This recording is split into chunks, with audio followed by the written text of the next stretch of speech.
So kapag gabi guys, ayan, sumapit na naman ang gabi. Hindi ko na napakita sa inyo kung paano ko nilabas or dinisplay yung mga panindang namin dyan sa harapan. So, kapag gabi, kung ano yung matitira namin ng umaga, yun ang di-display. Pero yung mga frozen, sa gabi lang talaga namin dinidisplay.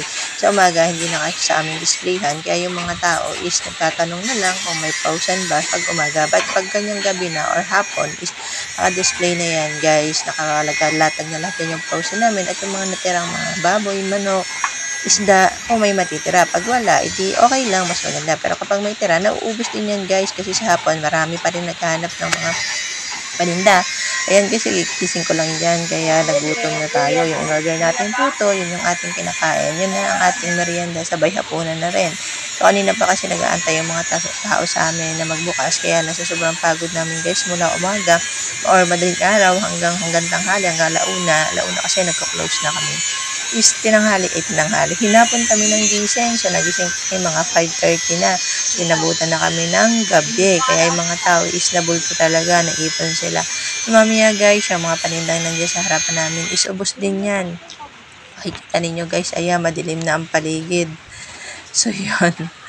Yun ang aming tindahan guys.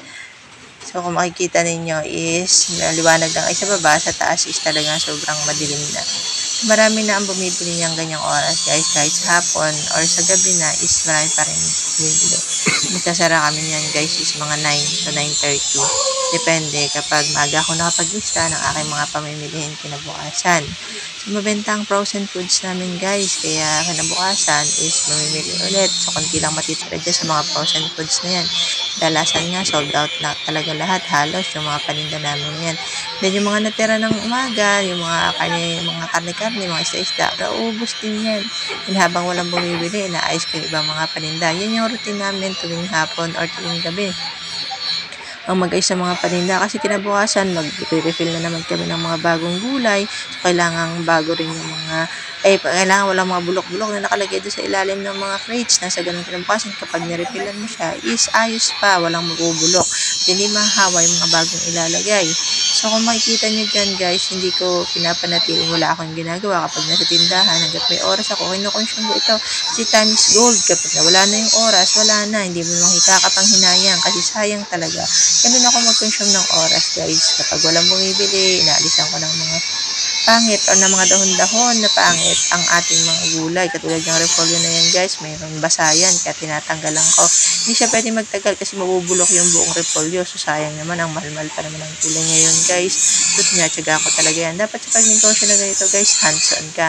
And sa ganun is matutukan mo talaga, maiwasan ng pagkalugi. Kasi kapag hindi ka hands-on, makikita mo, malulugi ka dahil marami ng gulay na nabulok na hindi mo namamalayan. Then, yung mga frozen foods mo, kailangan din magkamay mo yan. Dapat wala kang makikita dyan na mga frozen foods na hindi talaga napo-froze kasi minsan nalalagay ko sa chiller. So, hindi pwede yung kailangan frozen na frozen. Minsan kasi sobrang daming bumibili, nalilimutan na ng mga anak ko na isa lang siya ng maayos. So, talagang chinecheck ko din yan sa loob bago ako umalis dyan sa loob na yan. Kailangan areglado rin lahat yan guys.